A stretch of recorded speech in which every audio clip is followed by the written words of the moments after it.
Good morning students. तो आज हम लोग पढ़ने जा रहे हैं न्यूट्रिशन इन एनिमल्स, यानी कि एनिमल्स में पोषण कैसे मिलता है, एनिमल्स को पोषण कैसे मिलता है। अर्लियर हम लोग चैप्टर 1 में क्या पढ़े थे कि प्लांट्स को पोषण कैसे मिलता है। Now shall we start? Okay, you have learned in chapter 1 that plants can prepare their own food by the process of photosynthesis but animals cannot। हम लोगों ने चैप्टर 1 में ही पढ़ा है कि प्लांट्स जो होते हैं वो अपना खाना खुद बना सकते हैं। किसके थ्रू? किस प्रोसेस के थ्रू? जिस प्रोसेस के थ्रू वो लोग अपना खाना बनाते हैं उसको क्या बोलते हैं? Photosynthesis. Animals gate their food from plants, but animals अपना खाना नहीं बना सकते हैं। एनिमल्स अपना खाना जो है वो प्लांट्स से लेते हैं, either directly or by eating plants or indirectly by eating animals that eat plants। Okay, तो एनिमल्स जो होते हैं वो डायरेक्टली प्लांट्स को खा के या तो अपना न्यूट्रिशन को कंप्लीट करते हैं, या तो फिर इनडायरेक्टली जो एनिमल्स प्लांट्स को खाते हैं उन एनिमल्स को खा के। फॉर एग्जाम्पल लायन जो है वो रैबिट को खाता है। अब रैबिट क्या खाता है? रैबिट घास खाता है, तो लायन भी इनडायरेक्टली प्लांट्स पे ही डिपेंडेंट है। Got it? So we'll move further. Some animals eat both plants and animals। ऐसे भी कुछ एनिमल्स होते हैं जो कि प्लांट्स भी खाते हैं और एनिमल्स को भी खाते हैं। Recall that all organism including you require food for growth, repair and functioning of body। यहाँ पे आपको एक बहुत अच्छा क्वेश्चन मिलेगा that why do all organism requires food। क्यों सारे जो ऑर्गेनिज्म होते हैं उनको फूड की ज़रूरत होती है? सो what will be the answer? All organism including humans require food for growth, repair and functioning of food।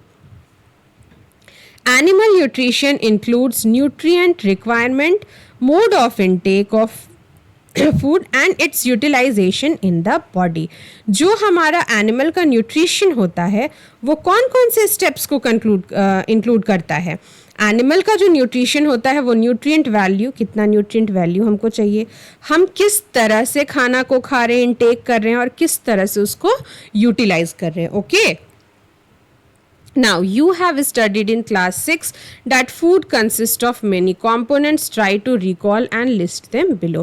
Class 6 में ही हम लोगों ने पढ़ा था कि जो हमारा फूड होता है उसमें बहुत सारा कंपोनेंट्स होता है। फॉर एग्जांपल कौन कौन सा कंपोनेंट्स होता है? कंपोनेंट्स होता है carbohydrate, protein, fats, vitamin, minerals. Okay, तो ये सारे जो होते हैं वो कंपोनेंट्स होते हैं फूड के। Okay, now the components of food such as carbohydrates are complex substance। now एक यहाँ पे लाइन आया है the component of food such as carbohydrate। so आपसे क्वेश्चन पूछा जा सकता है कि carbohydrate is which type of substance, is it simpler और इज इट कॉम्प्लेक्स?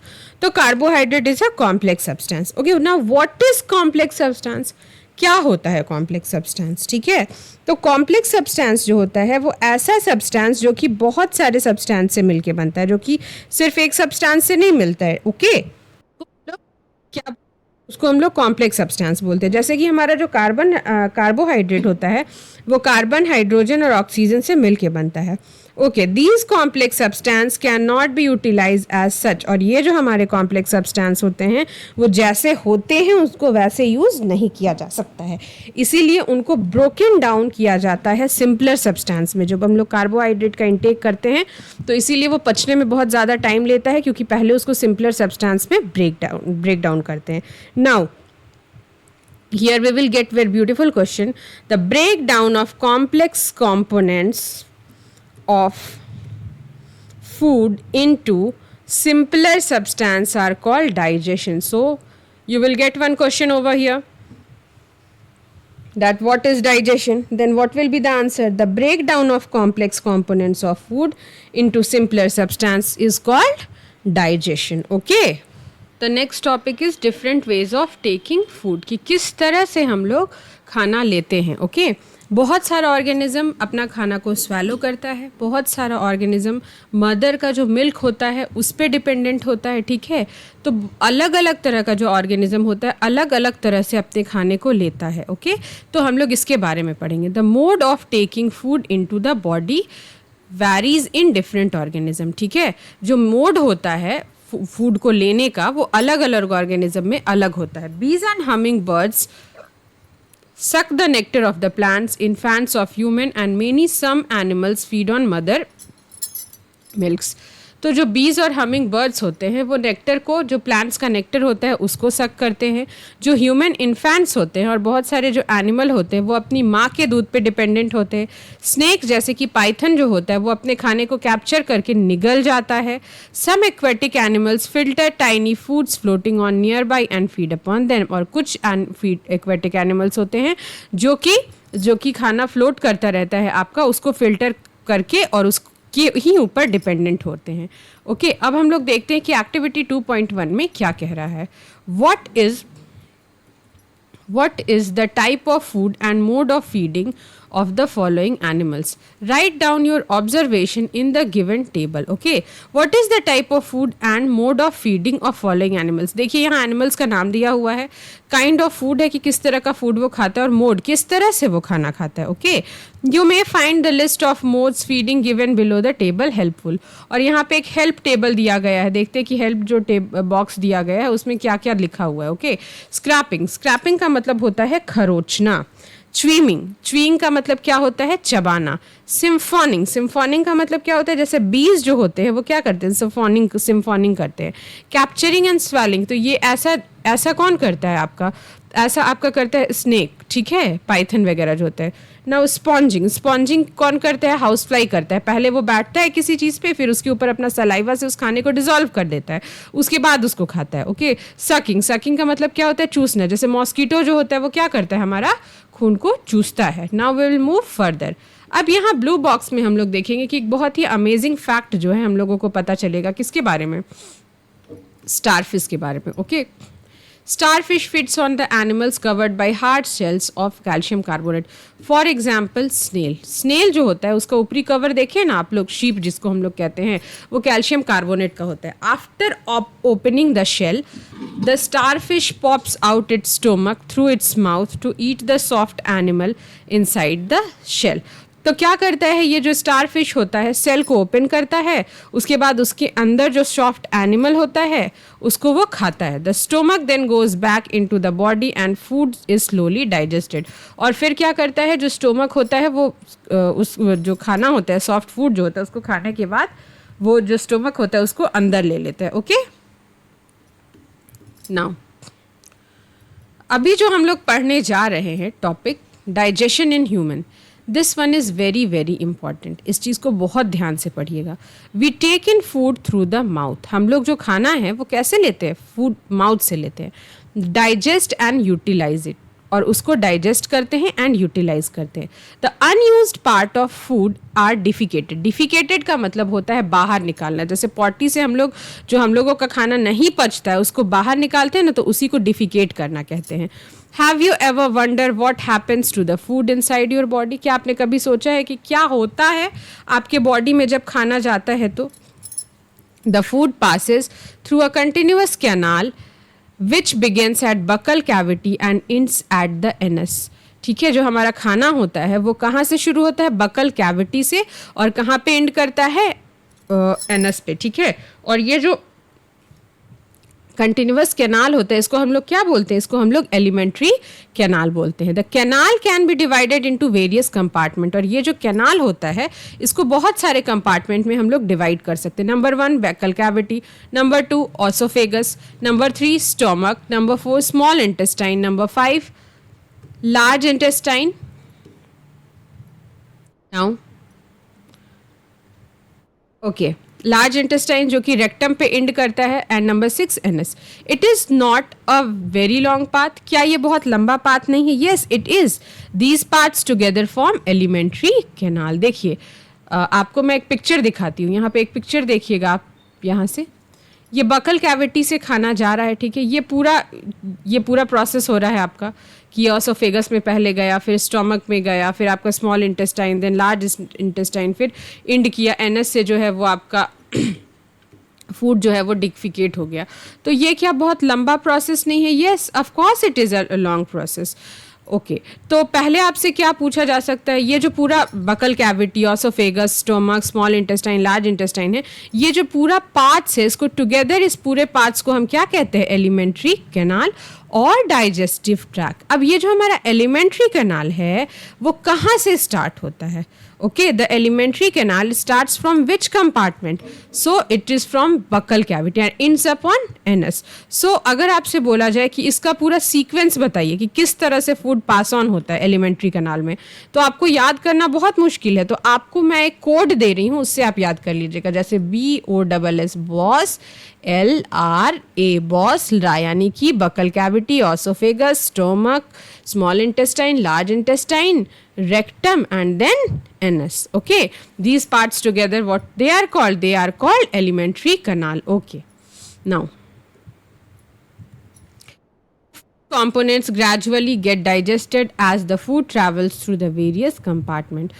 और जो food components होता है, जैसे जैसे वो आपका travel करता है, वो क्या होता है, वो धीरे धीरे digest होता जाता है. Okay, now the inner walls of the stomach, the small intestine, and various glands associated with the canal such as salivary gland, the liver and the pancreas secrete digestive juice. ये जो आपका क्या होता है, जो इनर वॉल्स होता है, जो स्टोमक होता है, स्मॉल इंटेस्टाइन होता है और बहुत सारा जो ग्लैंड्स होता है, वो क्या करता है आपका alimentary canals such as salivary glands, okay, और लीवर और पैनक्रियाज, ये क्या करता है, डाइजेस्टिव जूस को सीक्रीट करता है. और ये डाइजेस्टिव जूस जो है वो कॉम्प्लेक्स सब्सटेंस को सिंपलर सब्सटेंस में कन्वर्ट करने में हेल्प करता है. Is it clear for all of you? Now देखिए यहाँ पे, the digestive tract and the associated glands together constitute the digestive system. Okay, जो डाइजेस्टिव ट्रैक होता है और उसके साथ जो आपका ग्लैंड्स होता है, जैसे कि सलाइवरी ग्लैंड्स हो गया, तो ये जो है वो दोनों मिल करके डाइजेस्टिव सिस्टम बनाता है. Okay, so define digestive system. तो the digestive tract and the associated glands together constitute digestive system. Now let us know what happens to the food in the different parts of the digestive tract. अब हम लोग ये देखते हैं कि food के साथ क्या होता है जब वो डाइजेस्टिव ट्रैक के डिफरेंट पार्ट्स में जाता है. तो ओके, तो अभी तक हम लोगों ने पढ़ा कि किस तरह से डाइजेशन ह्यूमंस में होता है.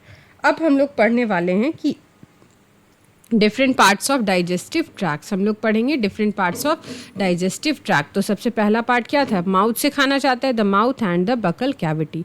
Food is taken into the body through the mouth. Okay, the process of taking food the body is called ingestion. Okay, जो फूड होता है हम लोग कैसे लेते हैं, माउथ के थ्रू लेते हैं. Okay, by which part we take in food, by mouth. The process of taking food into the body is called ingestion. जिस प्रोसेस से हम लोग खाने को अपने बॉडी के अंदर लेते हैं उसको हम लोग इंजेशन कहते हैं. So the question can be asked, what is ingestion? So the what will be the answer, the process of taking food into the body is called ingestion. We chew the food with the teeth and break it down mechanically into small pieces. Okay, we chew the food with the teeth and break it down mechanically into small pieces. हम लोग क्या करते हैं, खाना को मुंह में लेते हैं, फिर उसको with the help of teeth हम लोग उसको ब्रेक डाउन करते हैं, छोटे छोटे टुकड़ों में बिल्कुल मशीनी की तरीके से क्या करते हैं, तोड़ देते हैं. Each tooth is rooted in a separate socket.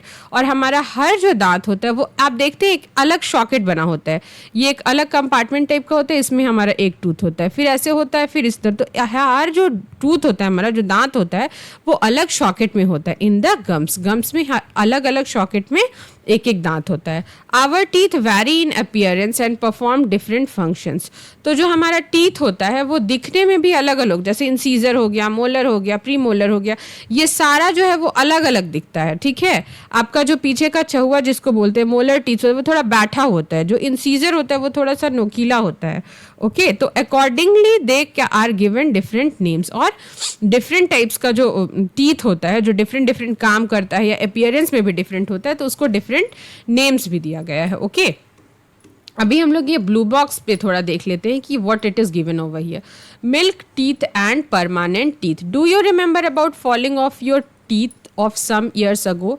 The first set of teeth grows during infancy and they fall off at the age between 6 to 8 years. क्या आपको याद है कि जब हम लोग छोटे थे तो हम लोगों का जो दांत टूटता था उसको क्या बोलते थे हम लोग? टर्म्ड एज मिल्क टीथ, यानी कि दूध का दांत बोलते थे। वो कब से कब होता था? 6 से लेकर 8 वर्ष की आयु तक क्या होता है कि हमारा दूध का जो दांत होता है वो टूटता है, तो उसको हम लोग मिल्क टीथ बोलते हैं। The second set that replaces them are permanent teeth. Okay, तो उसके बाद दूध का दांत टूटने के बाद क्या होता है? हम लोग का परमानेंट टीथ आता है। The permanent teeth may last throughout the life और fall off during old age और due to some dental disease. ठीक है, परमानेंट टीथ जो आपका होता है वो पूरा लाइफ लॉन्ग रहता है, मतलब मरते दम तक रहता है।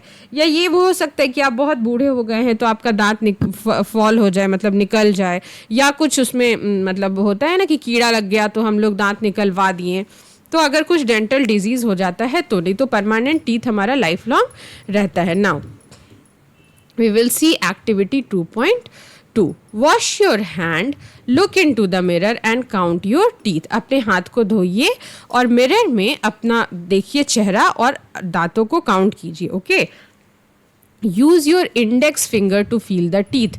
देखिए ऐसे ये हमारा हाथ है ना, तो ये हमारा जो 4 फिंगर होता है इसको हम लोग इंडेक्स फिंगर बोलते हैं। Okay, so how many kinds of teeth could you find?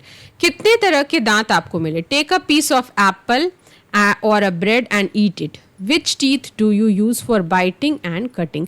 आप एक एप्पल लीजिए या फिर ब्रेड लीजिए और उसको खाइए। तो आप किस दांत को यूज करते हैं उसको काटने के लिए, उसको बाइट करने के लिए? ओके, और कौन से दांत को यूज करते हैं पियर्सिंग के लिए एंड टीयरिंग के लिए? पियर्सिंग का मतलब जानते हैं भेदना होता है, और टीयरिंग का मतलब होता है फाड़ना। ठीक है, also find out ones that are use for chewing and grinding, और जिसको चबाने के लिए आप यूज करते हैं वो दांत भी, मतलब वो उन दांतों पे भी ध्यान दीजिए। देखिए एक पिक्चर देखिए यहाँ पे आप, ये है आपका मोलर टीथ्स। ओके, तो मोलर टीथ्स हम लोग बेसिकली क्यों यूज़ करते हैं? मोलर टीथ्स हम लोग क्यों यूज़ करते हैं? बेसिकली हम लोग मोलर टीथ्स यूज़ करते हैं चबाने के लिए। Is that clear? आपका जो मोलर टीथ्स होता है ना, ये चबाने के काम में आता है। प्री मोलर टीथ्स जो होता है आपका, वो किस लिए काम आता है? च्यूइंग के लिए, मतलब च्यूइंग के लिए ये काम आता है। कैनाइन जो है वो पियर्सिंग, भेदने के लिए काम आता है। और इंसीजर जो होता है वो हमारा काटने के लिए यूज करते हैं हम लोग। Okay, now our mouth has a salivary gland which secretes saliva. Okay, which gland secretes saliva? Salivary glands. Okay, here one question can be asked. Do you know the action of saliva on food? Let's us find out. क्या आपको पता है कि saliva का क्या role होता है? हमारा जो फूड होता है उसमें सलाइवा का क्या रोल होता है, क्या आपको पता है? नहीं, so we will find out. Okay, so we will start activity 2.3. Start reading. Take 2 test tubes, label them A and B. Okay, in test tube A, put 1 teaspoon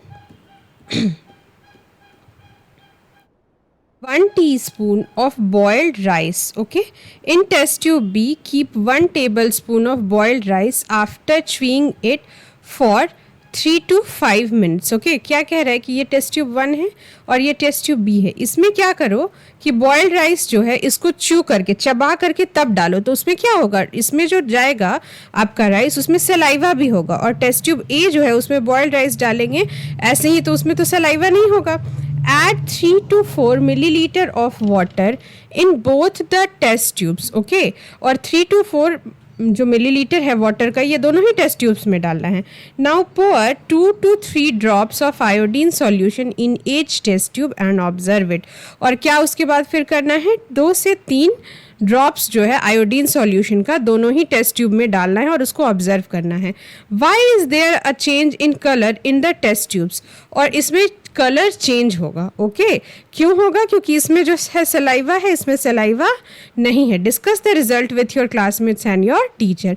और ये जो हम लोग ऑब्जर्वेशन करेंगे तो इसका जो रिजल्ट है इसको हम लोगों को टीचर्स और क्लासमेट्स के साथ डिस्कस करना है। The saliva break down the starch into sugar. और हम लोगों को इससे क्या पता चला कि हमारा जो सलाइवा होता है वो क्या करता है?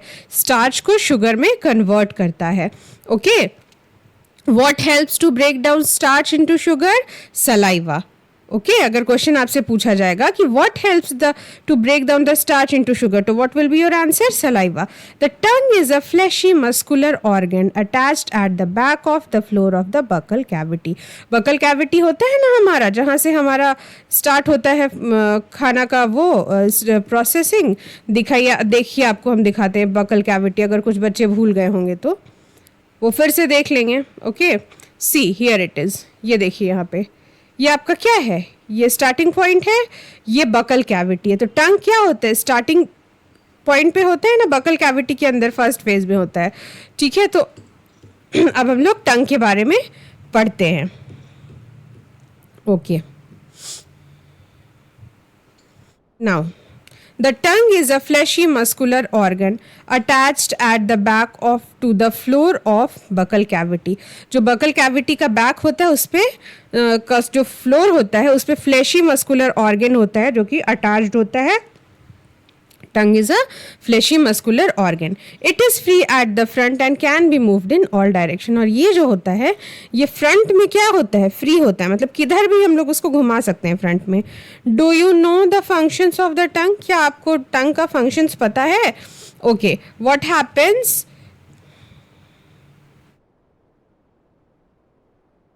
We use our tongue for talking. Besides, it mixes saliva with the food during chewing and helps in swallowing food. Besides, ये क्या करता है कि सलाइवा को फूड से मिक्स करता है.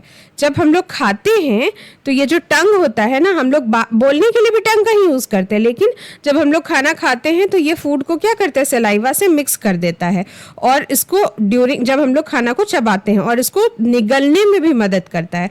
We also test food with the help of our tongue. Okay, it has taste buds that detects different taste of the food. Okay, how can a tongue help us in tasting? With the help of taste buds. Okay, अगर question पूछा जाए कि जो हमारा टंग होता है वो कैसे हम लोगों को फूड को टेस्ट करने में हेल्प करता है, तो what will be your answer? Your answer will be with the help of taste bud. Okay how the tongue helps us in digestion. जो फूड का डाइजेशन होता है उसमें जो टंग है वो क्या रोल प्ले करता है? तो वो क्या करता है? फूड को स्वैलो करता है और जब हम लोग फूड को चबाते हैं तो फूड में वो सलाइवा को मिक्स करता है. Okay is that clear? Okay now we can find out the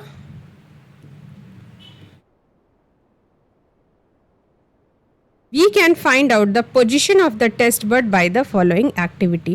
अब ये देखिए, ये टंग है, ये डिफरेंट ये जो गोला गोला देख रहे हैं ना, ये टेस्ट बर्ड्स है. ठीक है, ये डिफरेंट जो एरिया है ना, ये डिफरेंट टेस्ट के लिए बनाया हुआ है. Regions of the tongue for different taste, ये जो है अलग अलग रीजन्स है टेस्ट के लिए. ओके नाउ देखते हैं कि एक्टिविटी 2.4 से हम लोग कैसे ये पता करते हैं. Prepare a separate sample each of sugar solution, common salt solution, lemon solution, juice of crushed neem leaf और bitter gourd. अब क्या करना है? हम लोगों को एक अलग अलग सैंपल बनाना है. किसका? शुगर सॉल्यूशन का, कॉमन सॉल्ट सॉल्यूशन का, लेमन जूस का, जूस ऑफ क्रस्ट नीम, जो क्रस्ट नीम होता है उसका, और बिटर गार्ड का. Okay blindfold one of your classmate and ask her or him to take out the tongue. और अपने फ्रेंड को क्या करना है? आँख में पट्टी अपने फ्रेंड के बांध दीजिएगा. उसके बाद फिर उसको क्या बोलिएगा कि जो है टंग को उसको बाहर निकालो और टंग को बिल्कुल स्ट्रेट रखिएगा फ्लैट पोजीशन पे. ओके जो हम लोग ऐसे गोला कर लेते हो, तुम लोग टंग को उस तरह से नहीं करेंगे, फ्लैट रखेंगे.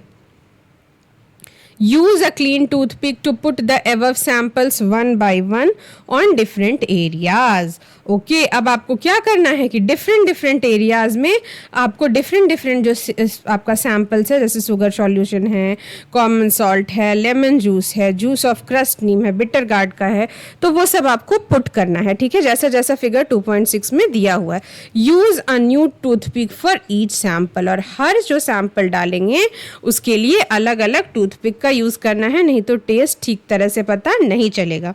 Okay now ask the classmate which area of the tongue could be detect the sweet, salty and sour bitter substances.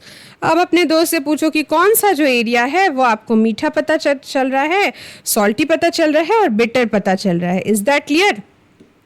आप लोगों को कोरोना के टाइम पे याद है, जीभ पे हम लोग नमक रखते थे। मुझे कोरोना हुआ था, जीभ पे मैं नमक रखती थी, मुझे लगता था बालू रख दिया है, बिल्कुल टेस्ट ही पता नहीं चलता था। तो क्या होता था, टेस्ट बड्स का जो सेंसेशन था वो कोरोना के इन्फेक्शन की वजह से चला जाता था।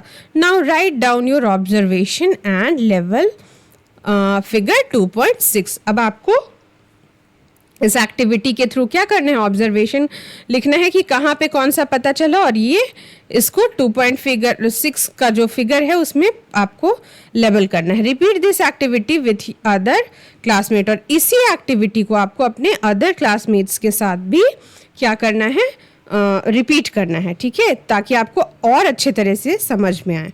Is that clear? Now we will study the food pipe and oesophagus. सबसे पहले फूड पाइप और ऑसोफेगस जो है वो कहाँ पे है वो हम लोग देख लेते हैं। Okay,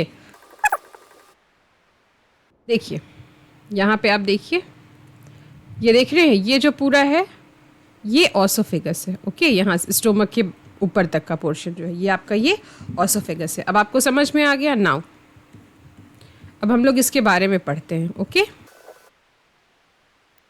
swallowed food passes into the food pipe और ऑसोफेगस। क्या है कि अब तो जीभ से हम लोग खाना खाएं, उसको स्वालो, मुंह से खाना खाएं, उसको स्वालो भी कर लिए सलाइवा के साथ मिक्स करके। अब ये जो स्वैलोड फूड है ये क्या होगा, पास कहाँ करेगा, फूड पाइप में और ऑसोफेगस में। The food pipe runs along the neck and the chest, और ये जो फूड पाइप है होता है ये नेक से लेके चेस्ट तक पूरा रन करता है। ओके, ये आपको मैंने पिक्चर में दिखाया। Food is push down by the movement of the walls of food pipe. अब ये जो हमारा फूड पाइप है ना, ये देखिए ये आपका फूड पाइप का है, तो यहाँ पे ये फूड है। ओके, यहाँ पे दिख रहा है आपको फूड। तो ये जो होता है, ये जो फूड होता है ये पुश किया जाता है, ये नीचे नीचे जाते जाता है, ठीक है। Okay,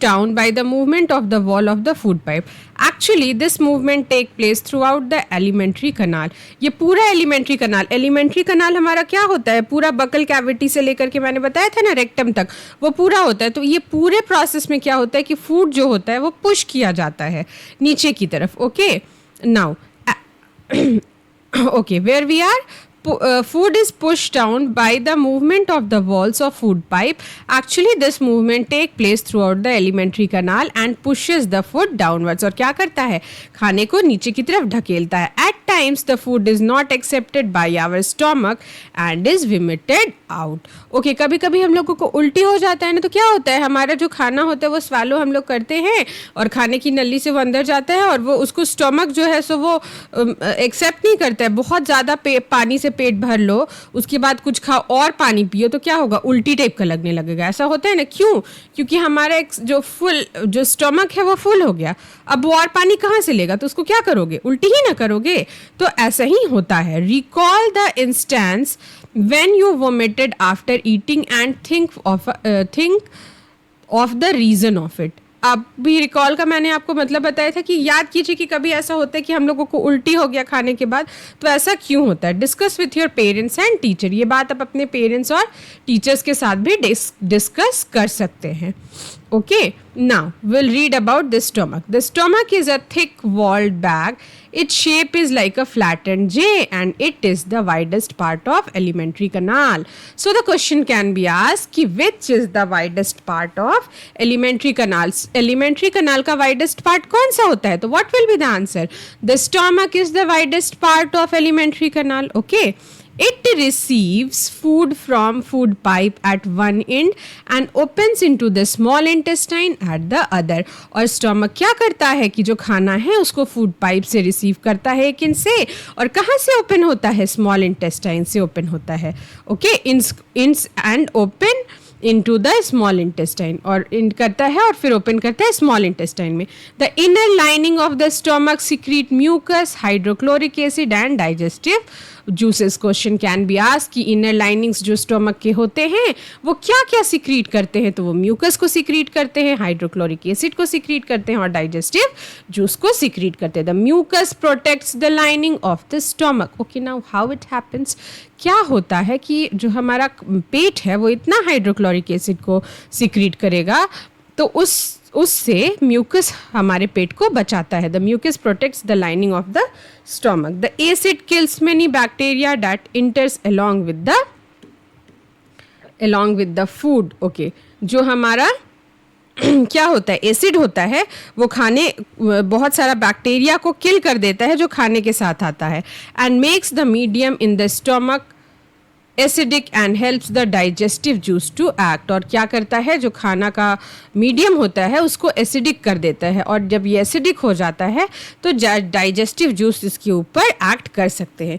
the digestive juices break down the proteins into simpler substance. Okay, now the question can be asked. यहाँ से बहुत इंपॉर्टेंट क्वेश्चन पूछा जा सकता है कि which juices break down the proteins into similar substance. Okay, या क्वेश्चन ये पूछा जा सकता है, digestive juices break down which components of the food. So what will be the answer, which component पूछा जाएगा, then protein will be the answer.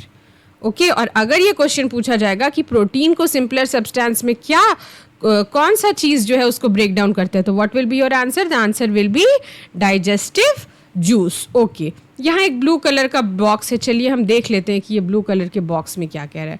The working of stomach was discovered. Okay, the working of the stomach was discovered by a strange accident in 1822.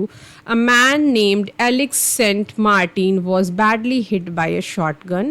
The bullet had seriously damaged the chest wall, made a hole in the stomach. Okay, एक आदमी था, उसको gun से गोली लगी थी और उसका चेस्ट वॉल जो है वो डैमेज हो गया था और उसके पेट में छेदा हो गया था. He was brought to an American army doctor, William Beaumont. Okay, William Beaumont के पास उसको लाया गया. The doctor saved the patient but he could not close the hole properly and left it bandage. ठीक है, वो उसको बचा तो लिए लेकिन उसका जो होल था उसको मतलब बैंडेज करके ही छोड़ दिए. The Beaumont took it as a great opportunity to see inside the stomach through the hole. और ये जो डॉक्टर थे, ये पेट के अंदर क्या हो रहा है इसको देखने का बहुत ही अच्छा उनको अपॉर्चुनिटी मिल गया.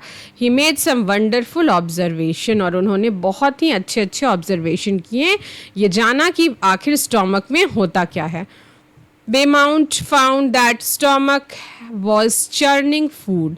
और वो क्या देख रहे हैं कि जो खाना है उसको वो चर्न कर रहा है. It was secreted, it's wall secreted a fluid which could digest the food. और इसका जो स्टोमक का वॉल्स होता है वो क्या करता है, एक फ्लूइड को सिक्रीट करता है जो कि खाने को डाइजेस्ट करता है. He also observe that the end of the stomach opens into the intestine only after the digestion of food inside the stomach is completed. और जो स्टोमक होता है, जब पेट में खाना पच जाता है तो ये स्टोमक का जो खाना होता है वो कहाँ ओपन करता है, स्मॉल इंटेस्टाइन में. Is that clear?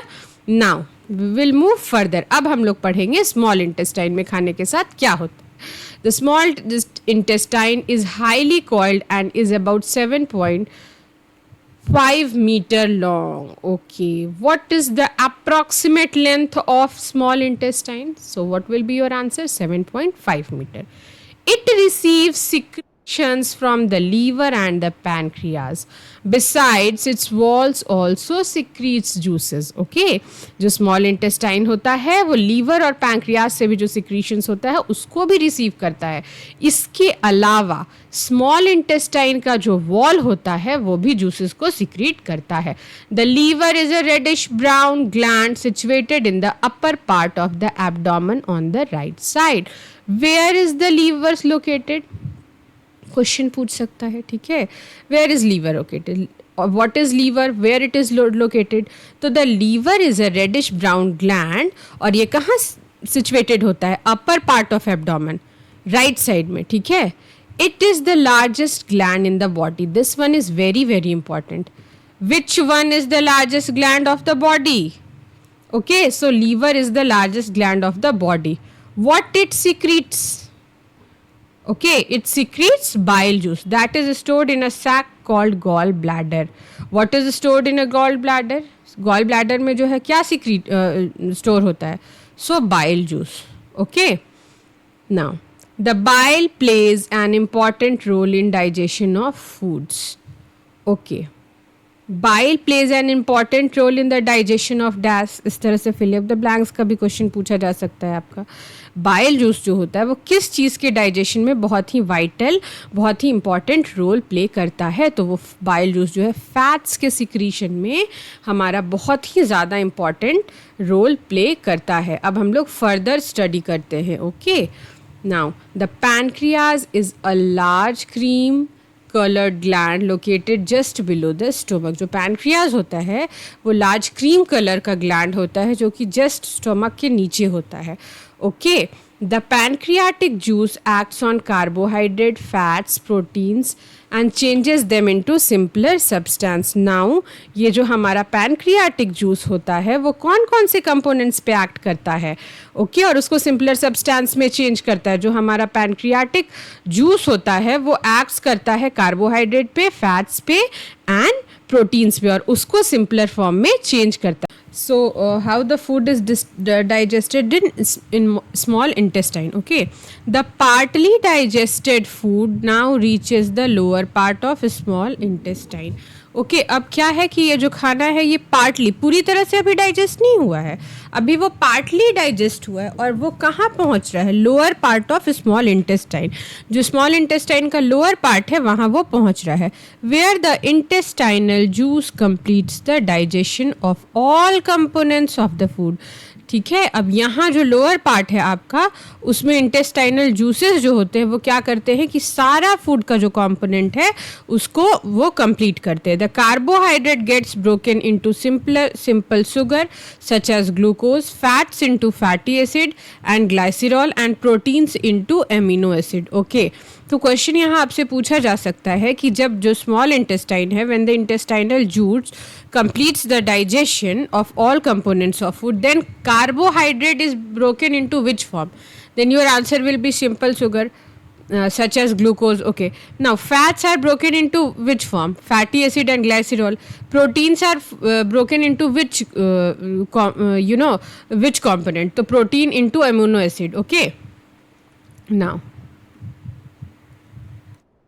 आता रहा है एब्जॉर्प्शन इन स्मॉल इंटेस्टाइन, कि अब खाना कैसे एब्जॉर्ब होता है। The digested food now can pass into the blood vessels in the wall of the intestine, this process is called absorption. ये देखिए ये बताइए, the digested food can now pass into the blood vessels in the wall of intestine, this process is called absorption.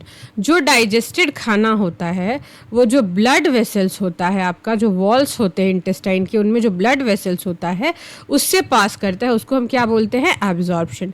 The inner walls of the small intestine have thousands of finger like outgrowths, these are called villi. Okay, आपका NCERT में एक बहुत ही अच्छा question है Willie से related. वो question क्या है? What are villi and where is their location and function. Villi क्या होता है और उसका क्या लोकेशन है और क्या फंक्शंस है? तो what will be the answer? The inner walls of the small intestine have thousands of finger like outgrowths, these are called villi. तो ये आपका हो गया लोकेशन कि कहाँ विली लोकेटेड है? इनर वॉल्स में स्मॉल इंटेस्टाइन के। फिंगर लाइक आउटग्रोथ, बाहर की तरफ फिंगर जैसा जो होता है स्मॉल इंटेस्टाइन का जो वॉल होता है ना, उसमें विली होता है। विली प्लूरल फॉर्म है, विली का सिंगुलर फॉर्म क्या होता है? Villus. Okay, can you guess what role of villi could be in the intestine? अब ये फंक्शन बताएगा। ये जो क्वेश्चन हम बोले थे ना कि what is villi, what is its location and what is its function, तो देखो यहाँ पे the villi increases the surface area of absorption of the digested food, each villus has a network of thin and small blood vessels close to its surface. Okay, तो जो Willie होता है आपका, उसका जो सरफेस एरिया होता है वो एब्जॉर्प्शन का वो बढ़ा देता है। ओके, तो उससे क्या होता है कि जो आपका खाना है वो जल्दी एब्जॉर्ब होता है, नहीं तो एक ही विली रहेगा तो वो जो खाना है वो जल्दी एब्जॉर्ब नहीं होगा। Each villi has a network of thin and small blood vessels close to its surface. हर एक विली में एक थिन जो होता है और स्मॉल ब्लड वेसल्स होता है जो उसके सरफेस से अटैच होता है। The surface of the villi absorbs the digested food materials, और जो सरफेस होता है विली का वो डाइजेस्टेड फूड मटेरियल्स को एब्जॉर्ब कर लेता है। So where we are, the absorbed substances are transported are transported via the blood vessels to the different organs of the body where they are used to build complex substances such as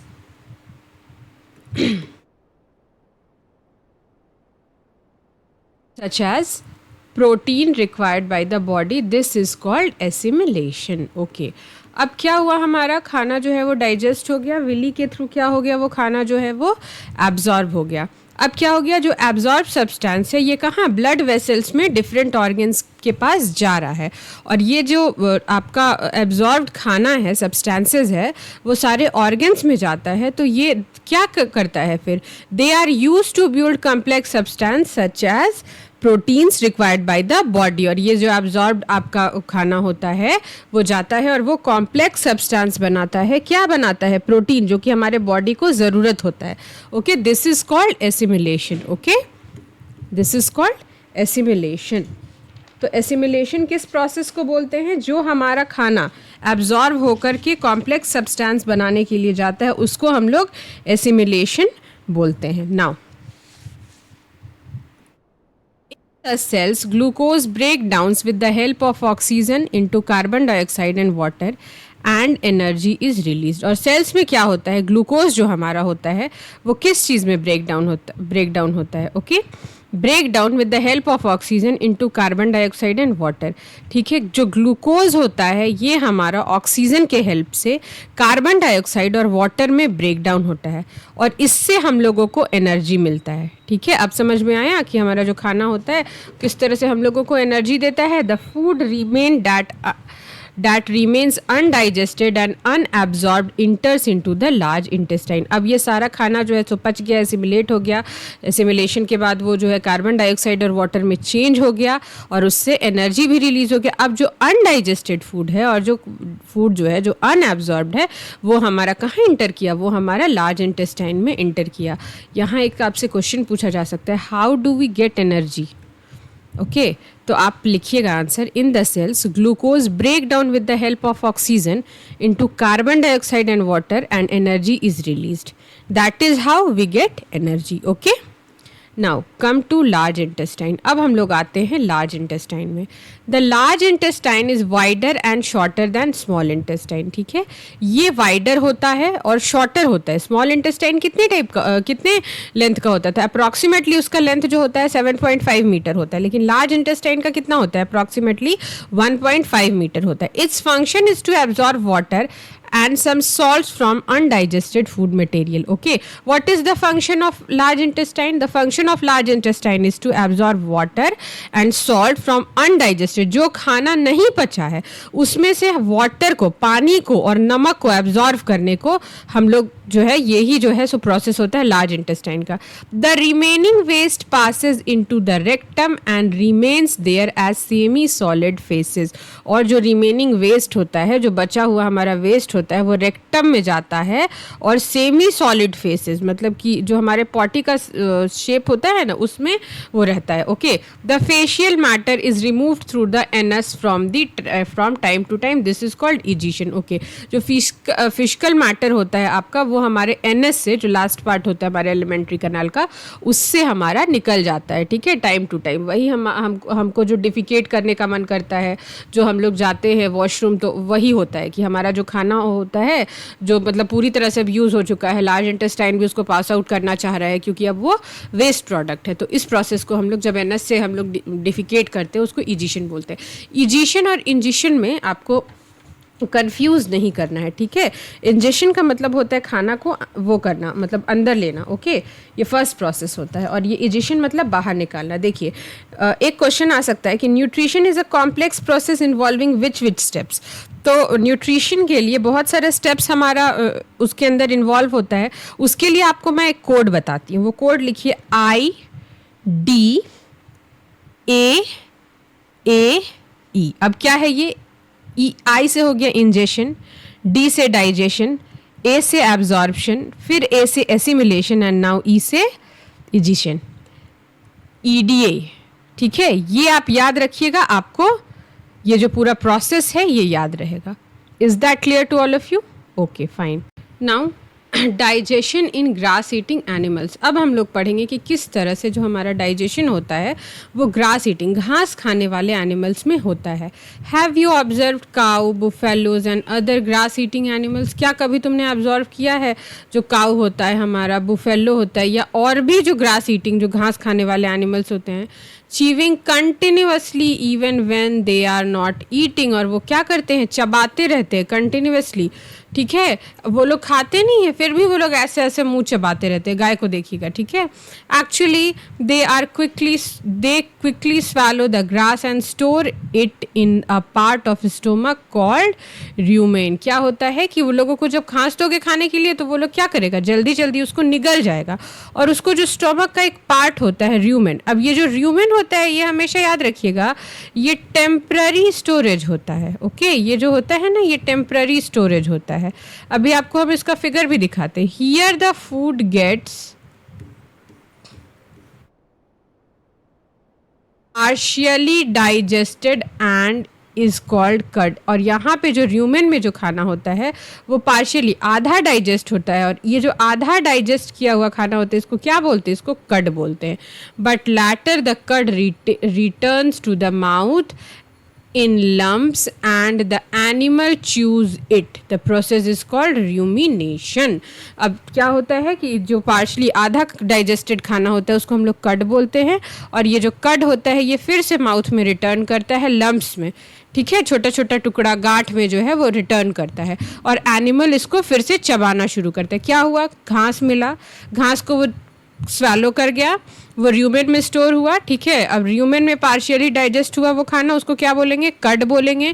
अच्छा, कड जो है फिर बाद में मुंह में आया आपका लम्प्स बन करके, तो एनिमल उसको फिर से चबाने लगा। तो ये जो प्रोसेस होता है जो चबाता है एनिमल, इसको र्यूमिनेशन बोलते हैं।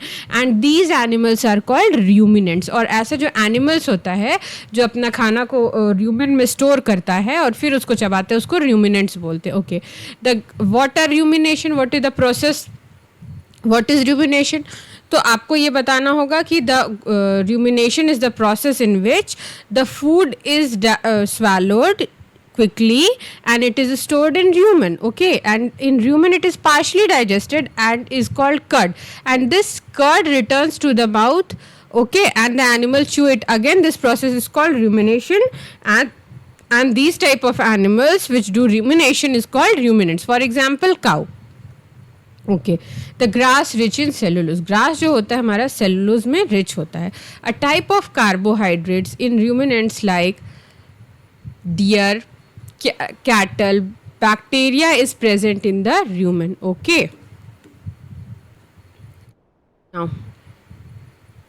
एक तरह का बैक्टीरिया जो होता है वो रूमेन में प्रेजेंट होता है जो कि सेल्यूलोज के डाइजेशन में हेल्प करता है। Many animals including humans can not digest cellulose. ठीक है, बहुत सारे जो एनिमल्स होते हैं जिसमें कि हम इंसान भी होते हैं, हम लोग सेल्यूलोज को नहीं पचा सकते हैं। ठीक है, क्योंकि हमारे पास रूमेन नहीं होता है। Animal like horses, rabbit, etc have large sac like structure called caecum. जो हमारा रैबिट होता है, हॉर्सेज होता है, उनके पास लार्ज थैला, सैक का मतलब क्या होता है, थैला, तो लार्ज थैला टाइप का स्ट्रक्चर होता है, उसको हम लोग कैकम बोलते हैं, जो कहाँ होता है, ऑसोफेगस और स्मॉल इंटेस्टाइन के बीच में होता है। ये कैकम कहाँ पे होता है, ऑसोफेगस और स्मॉल इंटेस्टाइन के बीच में होता है। Okay, where is the caecum located, ये क्वेश्चन पूछा जा सकता है। The caecum is located between the oesophagus and small intestine. The cellulose of the food is digested here by the action of certain bacteria which are not present in human. ये जो cellulose होता है ना food का, ये digest होता है bacteria के हेल्प से। कहाँ पे, कैकम में। Okay, so far you have learned about the animals which possesses the digestive system, but there are many small organisms which do not have mouth and a digestive system. Then how do they acquire and digest food? अब क्या कह रहे हैं कि कुछ animals, आप लोग animals के बारे में पढ़े जिनके पास की डाइजेस्टिव सिस्टम होता है, लेकिन कुछ स्मॉल ऑर्गेनिज्म होते हैं जिनके पास ना माउथ होता है ना डाइजेस्टिव सिस्टम होता है। ओके, तो वो लोग अपना खाना को कैसे एक्वायर करते हैं और कैसे उसको डाइजेस्ट करते हैं। Is that clear? नाउ अब देखिए यहाँ पे feeding and digestion in amoeba. Amoeba में कैसे फीडिंग होता है और डाइजेशन होता है। Amoeba is a microscopic single celled organism found in pound water. Amoeba जो होता है वो सिंगल सेल्ड माइक्रोस्कोपिक ऑर्गेनिज्म होता है, ठीक है, जो कि पॉन्ड वाटर में पाया जाता है। Amoeba has a cell membrane, a round dense nucleus and many small bubble like vacuoles in its cytoplasm. Amoeba जो होता है उसके पास एक सेल मेम्ब्रेन भी होता है, एक राउंडेड डेंस न्यूक्लियस होता है और बहुत सारा बबल लाइक वैस्यूल्स होता है, ठीक है, इन इट्स साइटोप्लाज्म, उसके साइटोप्लाज्म में। Amoeba constantly changed its shapes and position, ठीक है। आपसे क्वेश्चन पूछा जा सकता है, इज अमीबा सिंगल सेल्ड और मल्टी सेल्ड, तो आपको लिखना होगा it is a single celled. Okay, so अब किस तरह से ये खाने को लेता है, अपने अंदर इनटेक करता है, देखिए। Amoeba constantly changes its shape and position. It pushes out one or more finger-like projections called pseudopodia or false feet for the movement and capture of food. Question can be asked, define pseudopodia and its function. So, what is pseudopodia? Pseudopodia is a finger-like projections in amoeba or false feet which is used for movement and capturing of food. Point number 1, it's for movement pseudopodia and for capturing of food. Okay. Now, amoeba feeds on some microscopic organism. amoeba जो होता है कुछ microscopic organisms को खाता है. When it senses food, it pushes out pseudopodia around the food particles and engulf it. क्या करेगा कि कुछ माइक्रोस्कोपिक है, ये pseudopodia से इसके ऊपर इसको क्या किया, पुश किया, बढ़ाया और फिर इसको निगल गया, इनगल्फ कर गया. The food becomes trapped in a food vacuole. अब ये जो फूड है, ये देखिए यहाँ पे ये जो है ना, ये फूड वैक्यूल है, ये फूड वैक्यूल है, ये सब जो गोला गोला है ये फूड वैक्यूल है. तो जो फूड है ये इसमें क्या हो गया, ट्रैप हो गया, ठीक है, फंस गया. अब ये फंस गया है फूड वैक्यूल यहाँ पर. Okay, now digestive juices are secreted into the food vacuole. Where is the digestive juices are secreted? So digestive juices are secreted into the food vacuole. They act on the food and break it down into simpler substances. और ये जो digestive जो juices होता है, जो food vacuole में secrete होता है, ये क्या करता है, food पे act करता है और इसको किस चीज़ में, simpler substances में तोड़ देता है. Okay, gradually the digested food is absorbed, और फिर धीरे धीरे जो डाइजेस्टेड फूड होता है वो एब्जॉर्ब कर लिया जाता है. The absorb substances are used for the absorbed substances are used for growth, maintenance and multiplication. और ये जो हमारा absorbed substance होता है ये किस किस चीज़ के लिए यूज़ किया जाता है, ग्रोथ के लिए, मेंटेनेंस के लिए एंड मल्टीप्लिकेशन के लिए. The undigested residue of food is expelled outside by the vacuole. और how the amoeba expel its undigested residue of the food. कैसे अमीबा जो होता है अनडाइजेस्टेड जो रेसिड्यू होता है फूड का उसको बाहर निकालता है. तो the undigested residue of food is expelled outside by food vacuoles. Okay, the basic process of digestion of food and release of energy is same in all animals. जो बेसिक प्रोसेस होता है food के digestion का और energy के release होने का वो करीब करीब सारे एनिमल्स में सेम होता है. In a later chapter you will learn about the transport of food absorb by the intestine to the various parts of the body. और आगे हम लोग ये पढ़ेंगे कि किस तरह से जो एब्जॉर्ब हमारा फूड जो एब्जॉर्ब होता है इंटेस्टाइन में वो ट्रांसपोर्ट कैसे होता है डिफरेंट पार्ट्स ऑफ बॉडी में. तो हम लोग नेक्स्ट चैप्टर में फिर मिलेंगे. That's all for today. Thank you and have a nice day.